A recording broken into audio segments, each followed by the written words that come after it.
We are fortunate to have the opportunity to recognize a few principals for their school-level achievements in student growth during the 2013-14 academic year. At the November 25th business meeting of the Shelby County Schools Board of Education, numerous honorees were recognized by the board for their recent accomplishments. 4 of those were the 2013-14 award recipients of the Teacher Incentive Fund for In the Zone, or ITZ, schools. The fund, which is made possible through a grant from the U.S. Department of Education, rewards the highest achievement results in participating schools. Out of the 26 schools in the ITZ, the 4 honored this year are Booker T. Washington High School, Lester Middle School, and Alsea and Egypt Elementary Schools. Although the award criteria are extensive, they are based on TVAS data measuring achievement during the school year. Recently, we visited the 4 schools and sat down with each of the principals. Our first stop was Lester Middle School in Binghamton, where Elaine Stewart Price runs the show. I was sitting at principal's meeting when the award was announced that day, and we have an app that we use. It's called GroupMe, and at the end of the presentation I took a picture of a selfie with the check, and I put it out on GroupMe and said, yes, we won. As a principal, winning this award means vindication for the hard work that teachers do, the hard work that administrators do, and the hard work that the students do. It's vindication of hard work. We did some out-of-the-box thinking where we used every adult that works in this school to tutor small groups, to get outside in PE. PE had the vocabulary words. It had everything put in with Common Core. Everybody was writing. We had school-wide co-writes. Everyone was involved. The staff is so excited, and I'm excited for them because now they know that they can do it. They're believing in themselves, and I just believe in the power of one. One person can make a difference, and we're trying to make a difference one child at a time. After Lester, we traveled downtown to Booker T. Washington High, where winning awards is part of the culture. Principal Alicia Coleman-Kiner talked to us about what makes her school a winner of this award for 3 consecutive years. The check means that somebody has noticed the hard work that teachers and students put in day after day, tirelessly, here at BTW, and it's a recognition of that hard work. I think that hard work goes on across the district, but it's especially nice when your school is recognized for it. The only thing that really stays the same are, for the most part, are teachers. Right?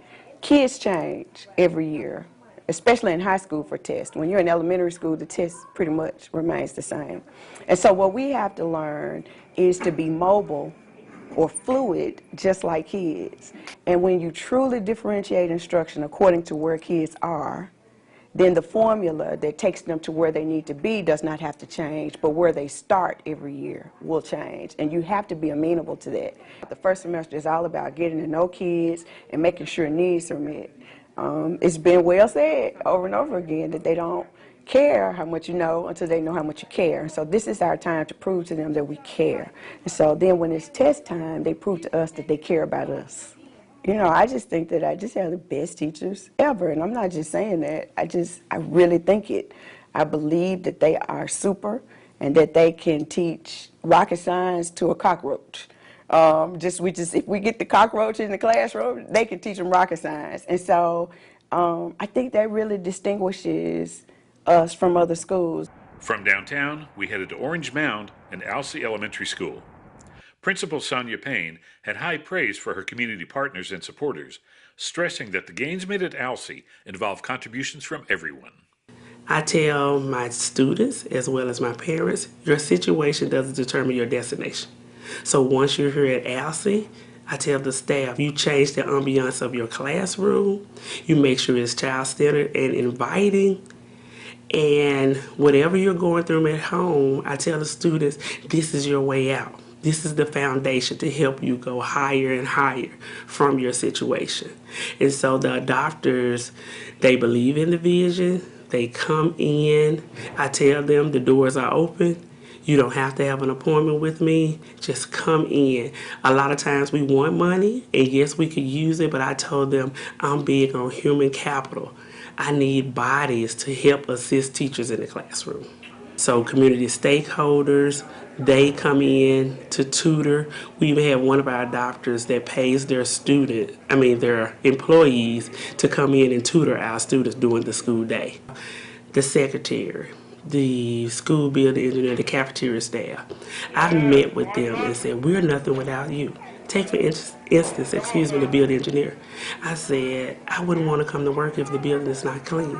So as you walk the halls, greet the students as well. And if you see something, correct them. And I said, another thing, encourage them.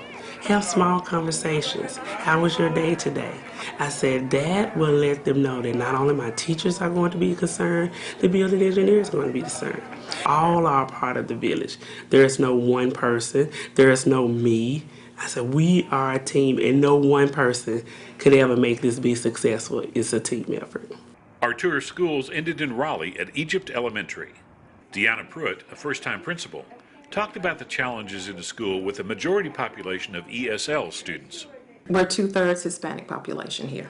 Our 3 through 5 is departmentalized, so that allows my teachers to give one-on-one instruction. So if it's language arts, that's all they're geared to, whereas most elementary schools, you have 7 disciplines that you have to give to all of your students per teacher. Most important when you can actually focus on one discipline at a time. So that makes sure, the teacher be an expert in their field. So I just decided to do that, along with we have push-in support. So we don't have ESL that's pulled out. They actually go into the classroom as a co-teaching model so that parents so that students can get the same instruction that the other students. We had, in years past, parents were complaining about ESL not giving the same rigor as the other teachers. So when we did that, that's where the gains. We've closed the gap even with the ESL population. Last year I had a conversation with someone at the board looking at our data, and it was it was bleak at that time, saying that we probably would be eventually going ASD. So I just kind of pumped the staff up going through that route. Like, we have to make these gains. Like, there's no ifs, ands, buts about it. And, people are saying we can't do it.